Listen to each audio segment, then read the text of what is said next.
Hola, mi nombre es Johnny Martínez y yo les voy a hablar sobre la semiología de la nariz. Ok, como pequeña introducción, tenemos que la nariz y la nasofaringe aportan la vía de paso de aire inspirado. Lo humidifican, lo filtran, lo calientan y también es capaz de identificar olores y aportar resonancia al aire de la laringe.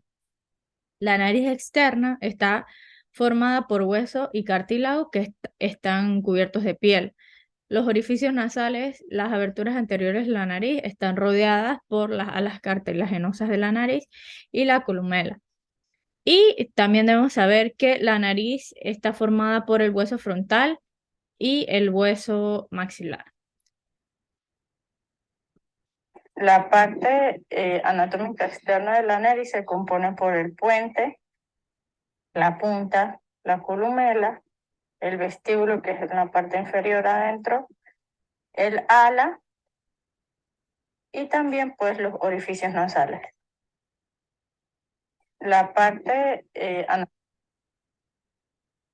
Ok, como inspección, primero debemos saber que hay muchos tipos de nariz que son completamente normales. Por ejemplo, la nariz estrecha o afilada, la nariz ancha o achatada. Y según el dorso de la nariz, hay narices que pueden ser rectas, aguileñas, cóncavas y respingadas. Ok, lo primero que debemos hacer cuando inspeccionamos la nariz es ver su forma, su tamaño, su color, si hay lesiones en la piel y si hay deformaciones. Observar también los orificios nasales para detectar si hay algún tipo de secreción, ensanchamiento o estrechamiento. También debemos saber que la piel de la nariz debe estar lisa, sin inflamaciones y debe ser acorde al color del resto de la cara. La columela debe estar en la línea media y debemos tener presente que el ensanchamiento nasal se asocia a dificultad respiratoria y el estrechamiento nasal entonces se asocia a obstrucción nasal crónica o respiración por la boca. Ok, también debemos tomar en cuenta que existe la arritmia, que es la ausencia congénita de la nariz o de las estructuras de la línea media, la rinodeformación, que es pues la alteración del pasaje de aire. También hay nariz en silla de montar, que esto lo vemos en la sífilis congénita, y nariz neandertal. Ok, debemos tomar en cuenta que el tipo de secreción normal de la nariz es el moco y se considera rinorrea cuando hay otro tipo de salida de secreción, que puede ser acoso seroso, pus también. Ok, para la exploración de la cavidad nasal necesitamos un rinoscopio y un espéculo nasal. Sostenga derecha la cabeza del paciente, introduzca el espéculo nasal. Mantenga el mango del rinoscopio en forma lateral y observe el vestíbulo que está revestido de vibrisas. A continuación, incline ligeramente hacia atrás la cabeza del paciente para ver y describir la mucosa que reviste a los cornetes, así como la coloración, integridad y secreciones del tabique nasal. El tabique se localiza en la línea media y los cornetes hacia las paredes laterales de la cavidad nasal. Lo que observamos es solo el cornete inferior. Ok, debemos tener en cuenta estos puntos al explorar la nariz. La mucosa nasal debe brillar y tener un color rosa oscuro. Es frecuente apreciar una capa de secreción transparente en el tabique.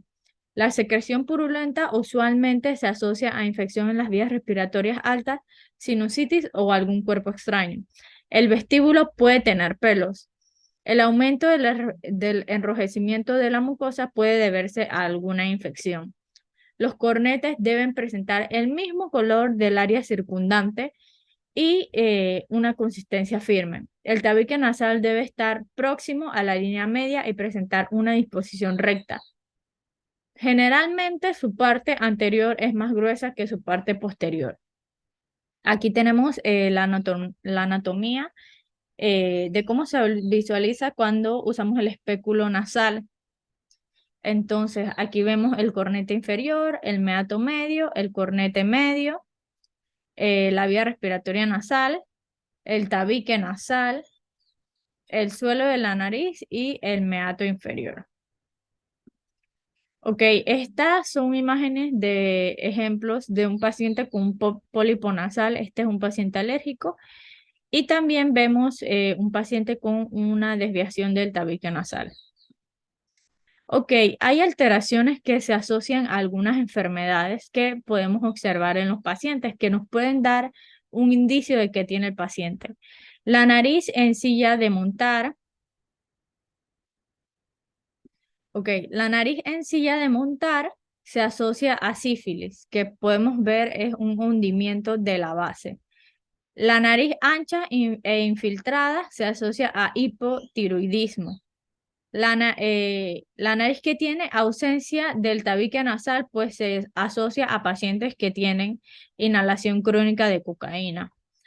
La nariz enrojecida, tumefacta y con telangiectasia se asocia a pacientes con alcoholismo. Y la nariz eritematosa con telangiectasia, pápulas y pústulas se asocia a pacientes con rosácea. Usualmente, cuando hay secreción, la podemos asociar a alguna enfermedad o algún padecimiento que tenga el paciente. Entonces, a estas secreciones hay que describir su carácter, si es acuosa, mucoide, purulenta, con costra o sanguinolenta, y también su volumen y su color, si es unilateral o bilateral. Los pacientes alérgicos usualmente presentan secreciones acuosas bilateral que va acompañada de estornudos y congestión nasal. La epistaxis o el traumatismo tiene secreción sanguinolenta. La rinitis o la infección en vías respiratorias altas presenta una secreción bilateral que es mucoide o purulenta. Cuando hay algún cuerpo extraño, hay secreción unilateral, purulenta, densa, verdosa y de mal olor. Cuando hay fuga de líquidos cefalorraquídeo, pues el paciente presenta una secreción acuosa bilateral después de un traumatismo craneal. La palpación nasal. Ok, para la palpación, pues palpamos el puente y los tejidos blandos de la nariz. Vamos a observar la posición y el desplazamiento del hueso y el cartílago. Y palpamos para detectar alguna sensibilidad dolorosa o masas o alguna deformación. Entonces colocamos un dedo a cada lado del arco de la nariz, palpando con suavidad desde la punta, no, desde el puente hasta la punta, perdón. Y vamos detectando si hay sensibilidad, deformaciones o algunas masas. Pues las estructuras nasales debemos saber que deben ser firmes y estables a la palpación, sin crepitaciones, y no debe haber ni masas ni dolor. Vale. Ok, para...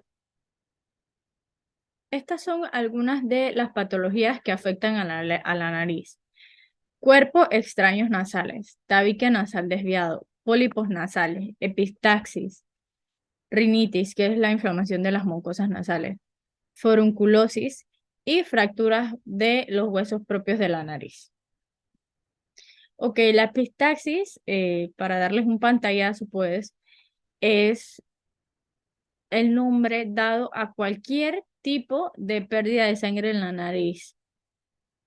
Ok, que puede ser causada por deformidad anatómica, cuerpos extraños, tumores intranasales, medicamentos nasales, cirugías previas, trauma, hipertensión arterial y mala nutrición. Ok, los senos paranasales.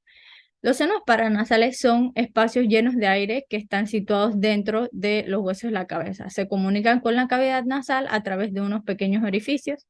Y los senos paranasales son los que producen el moco que se drena en la nariz para mantenerla húmeda y libre de polvo y microbios. Ok, para la palpación de los senos paranasales. Ok, para la palpación de los senos frontales, pues se exploran ejerciendo una ligera presión con los dedos pulgares sobre las prominencias óseas de las cejas en busca de dolor.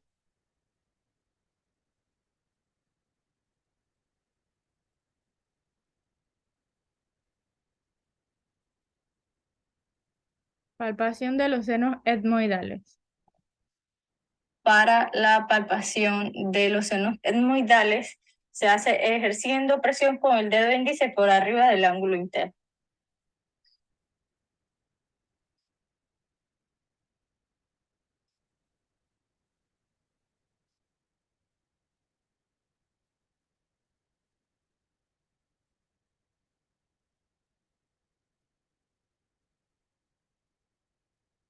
Para la palpación de los senos maxilares, la palpación se hace ejerciendo presión con los dedos pulgares sobre la apófisis cigomática.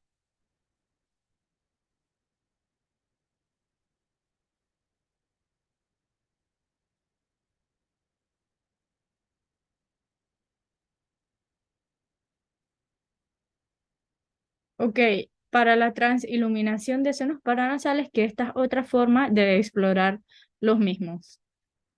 La habitación debe oscurecerse. Para inspeccionar los senos frontales, se coloca una luz en la cara medial del borde supraorbitario. La luz se tapa con la mano y se examina el brillo rojo en la frente.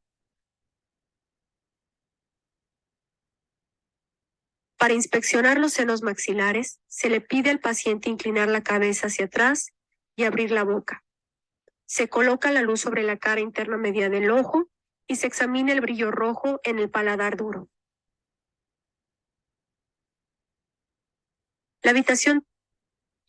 Ok, estas son algunas de las patologías que afectan a los senos paranasales.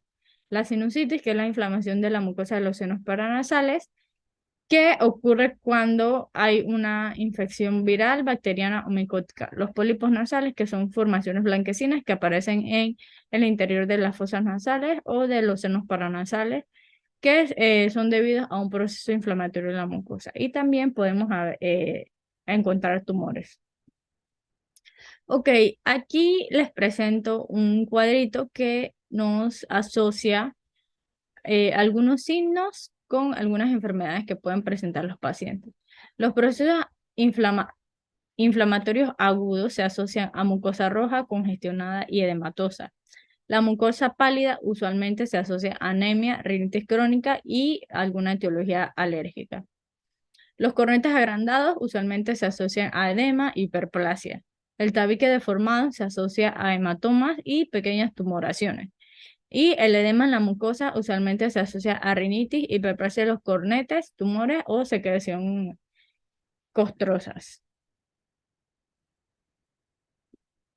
Esta es la bibliografía que utilicé para realizar mi trabajo. Muchas gracias.